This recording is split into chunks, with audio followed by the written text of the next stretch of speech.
2020년 도쿄올림픽 마라톤과 경보가 도쿄가 아닌 삿포로에서 열리는 IOC안이 정식으로 결정되자 일본 전체가 들끓고 있습니다. IOC는 도쿄도, 도쿄올림픽 조직위원회 등과 회의를 갖고 마라톤과 경보의 이전 계획을 최종 확정했는데요. 고이케 유리코 도쿄도지사는 합의가 안 된 결정이라며 반발했고, 일본 네티즌들은 올림픽에 꽂힌 마라톤이 삿포로에서 열리다니 도쿄올림픽인지 삿포로올림픽인지 모르겠다며 올림픽을 반납하라는 말까지 하고 있습니다. 왜 일본은 이렇게 마라톤에 집착할까요? 한 에피소드가 있습니다. 1980년 모스크바 올림픽 하계대회를 코앞에 두고 일본 올림픽 조직위원회가 불참을 선언했습니다. 미국을 비롯한 전 세계 66개국과 함께 소련이 아프가니스탄을 침공한 데 대한 항의의 표시로 결정한 일이었지만 이 대회를 위해 4년간 피와 땀을 흘린 선수들에게는 청천벽력과 같은 사건이었습니다. 당연히 선수들은 거칠게 항의했습니다. 그러나 단 한 명의 선수는 한마디 말 없이 그 자리를 빠져나와 다시 훈련에 나섰습니다. 그 선수가 바로 마라톤 선수 도시히코 세코입니다.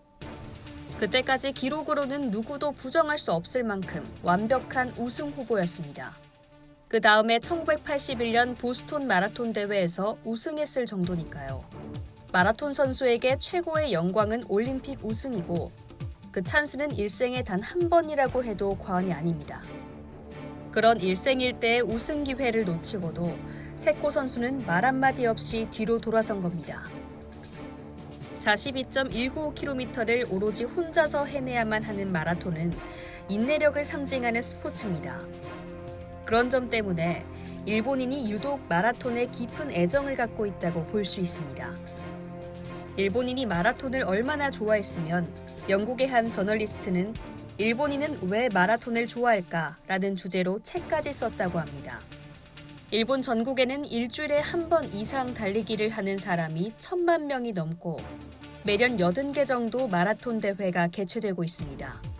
그 중에서도 연간 약 30만 명이 마라톤 풀코스를 완주한다고 하는데요.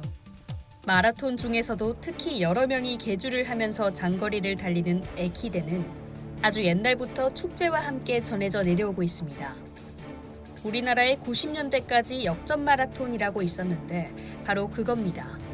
특히 하코네 에키데는 1920년부터 시작해 올해로 95회를 맞이한 장수 경주 경기입니다.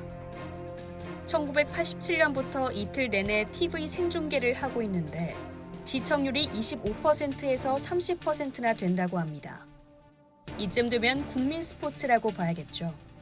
도시히코 세코, 소 시게루, 소 다케시, 타니구치 히로미 등 세계적인 마라톤 스타를 탄생시키고 마라톤을 누구보다 사랑한다는 자부심으로 꽉 찬 일본인들에게 도쿄에서 열리는 올림픽 마라톤을 두고 이래라 저래라 하는 건 무척 자존심 상하는 일입니다.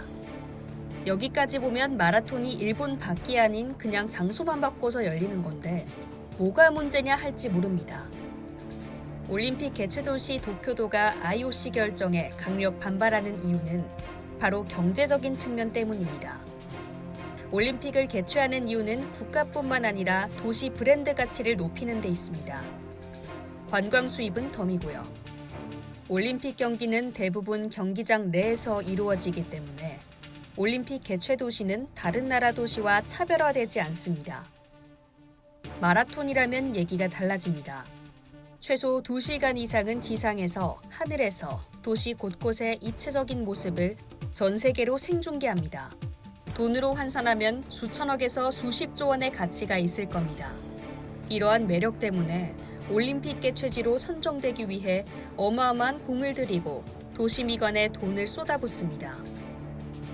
도쿄도가 반발하는 이유도 마라톤 개최 장소를 도쿄에서 삿포로로 옮긴다면 이 같은 도쿄 프리미엄이 몽땅 사라지기 때문입니다. 생각해 보십시오. 수도 도쿄가 아닌 5번째 도시 삿포로에서 그저 그런 도시 풍경을 배경으로 전 세계로 방송한다면 어떻겠습니까? 단순히 도쿄 시민이 아니라 일본인의 자존심이 상하는 일이겠죠. 도쿄올림픽의 마라톤 코스는 신국립경기장을 출발해 다시 돌아오는 코스로 경기장 동쪽으로 향하는데요. 니온바시 등을 통과하고 나면 도쿄 스카이트리가 보이는 아사쿠사에 도착합니다. 아사쿠사는 현대화된 도시 속 일본의 전통적인 모습들을 잘 간직하고 있는데요. 그 뒤 긴자와 신바시를 통과해 남쪽으로 갔다가 도쿄타워 부근에서 되돌아오고 후반에는 황궁 주변을 달리는 것으로 예정돼 있습니다. 이미 NHK 등 일본의 주요 방송국들은 마라톤 코스 주변의 상인들은 물론 도쿄 시민들이 너무나 상심해하는 모습들을 계속해서 비춰주고 있습니다. 이상 열두튜브였습니다.